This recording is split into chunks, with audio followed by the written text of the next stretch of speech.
হুমকির মুখে ফেলতে পারে। এখন ভবিষ্যতে এরকম ঘটনা রুখতে কি করা যায়? আন্তর্জাতিক আইনগুলোকে আরো বেশি শক্তিশালী করা দরকার, ইউরোপীয় আইনকে আরো বেশি শক্তিশালী করা দরকার, ভিকটিমদের ক্ষতিপূরণ চাওয়া দরকার, এরকম অনেক কিছু আছে। কিন্তু আরো বেশি হচ্ছে এই যে মিডিয়া, দেখেন টাকায় কেনা বড় বড় সাংবাদিক, টাকায় কেনা বড় বড় মিডিয়া, এরা কি করছে?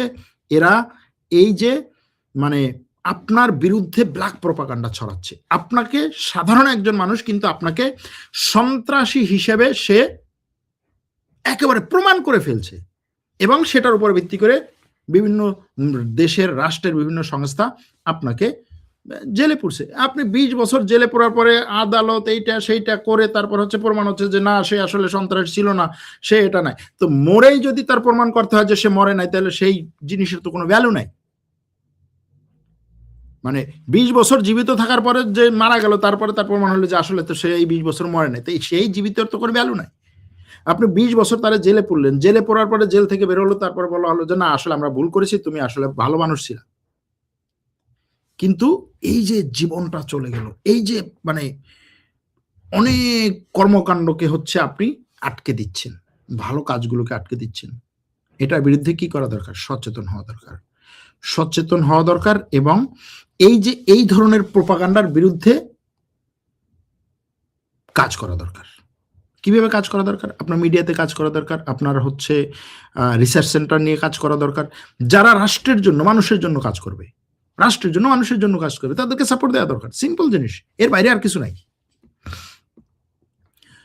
তো আমরা সর্বশেষ যেটা সামনে নিয়ে আসতে হবে সেটা হচ্ছে বর্তমানে এই তথ্যের যুদ্ধ চলছে। এই তথ্যের যুদ্ধে যেটা আমরা বারবার বলে আসি যে fact check, fact check, fact check.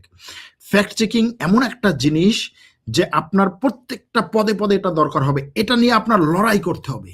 আপনি যখন ফ্যাক্ট চেকার হবেন, আপনি লড়াই করতে পারবেন অপতথ্যের বিরুদ্ধে, ভুল তথ্যের বিরুদ্ধে, মিথ্যা তথ্যের বিরুদ্ধে। এবং সেই লড়াই এখন করছে বিভিন্ন জায়গায়। আপনার আমার আগামীকালকে করতে হবে, করতে হবে। এটা ছাড়া কোনো উপায় নেই। আপনার নেক্সট জেনারেশনের এটা করেই বাঁচতে হবে, এই লড়াই করে বাঁচতে হবে। আমাদের দেশের স্লোগান আছে না, লড়াই লড়াই লড়াই চাই লড়াই। ভাই ওই লড়াই এখন আর মাঠের দরকার নাই। আপনার এই যে অনলাইনে যে পরিমাণ হচ্ছে অপতথ্য ছড়াচ্ছে, আপনার ফিগার, আপনার যে কি বলে ব্র্যান্ড, আপনার যে পরিচিতি, সেটা এখন অনলাইনে, এবং সেই পরিচিতিতে আপনি নিজেও জানেন না আপনার ব্যাপারে কত ভুল তথ্য দিয়ে আপনাকে একটা মানে বিশাল একটা দৈত্য দানব হিসেবে দাঁড় করানো হচ্ছে, এবং সেই তথ্যের উপর ভিত্তি করে আপনার বিরুদ্ধে বিভিন্ন ধরনের অ্যাকশন নেওয়া হচ্ছে। তো এই যে এখানে আমরা কি দেখছি যে আধুনিক বিশ্বে তথ্যের যুদ্ধ কতটা ভয়ঙ্কর হতে পারে।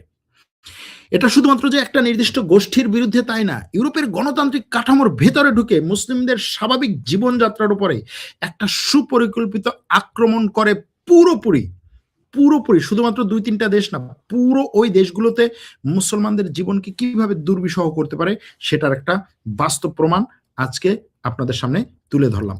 সুতরাং এখানে আমরা মূলত যে জিনিসটুকু নিয়ে আসার চেষ্টা করছি সেটা যদি সামারাইজ করতে চাই, সেটা হচ্ছে যে ইউরোপে মুসলমানদের বিরুদ্ধে গোপন যুদ্ধ পরিচালনা করার ক্ষেত্রে ইউরোপকেই শুধু শুধু দোষ দেওয়ার আসলে কিছু নাই। এটার পেছনে আমাদের এই মুসলিম দেশগুলোর মধ্য থেকেও সংযুক্ত আরব আমিরাতের, বিশেষ করে এখানে ব্যাপক পরিমাণে ষড়যন্ত্র পরিচালিত হয়েছিল।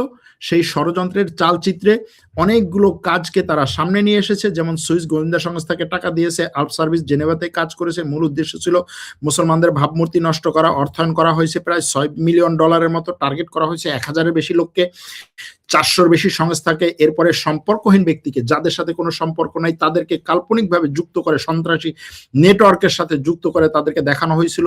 উইকিপিডিয়া এবং বিভিন্ন ধরনের সোশ্যাল মিডিয়াতে তাদেরকে উগ্রপন্থী হিসেবে দেখিয়ে তারপরে হচ্ছে সেটার একটা জাল তৈরি করা হয়েছিল। ভুয়া পরিচয় ব্যবহার করে তথ্য সংগ্রহ করা হয়েছে এবং অপপ্রচার চালানো হয়েছে। অনেকগুলো ভুয়া সোশ্যাল মিডিয়া অ্যাকাউন্ট ব্যবহার করে তাদের সাথে সেই সমস্ত অ্যাকাউন্টের যোগসাজশ তৈরি করা হয়েছিল, এবং পরবর্তীতে ভয়াবহ পরিণতি এবং প্রতিক্রিয়া হয়েছে। এই যে ঘটনাগুলো, এই ঘটনাগুলো আসলে বর্তমানে এই সোমালিয়া বলুন, আফ্রিকায় বলুন, মধ্যপ্রাচ্যে বলুন, সৌদি আরবের এই যে কিছুটা হলেও টনক নড়েছে, এটাকে আমরা এই ঘটনার ফলাফল হিসেবে সামনে নিয়ে আসতে পারি। আজ তাহলে এখানেই রাখছি। ভালো থাকবেন, সুস্থ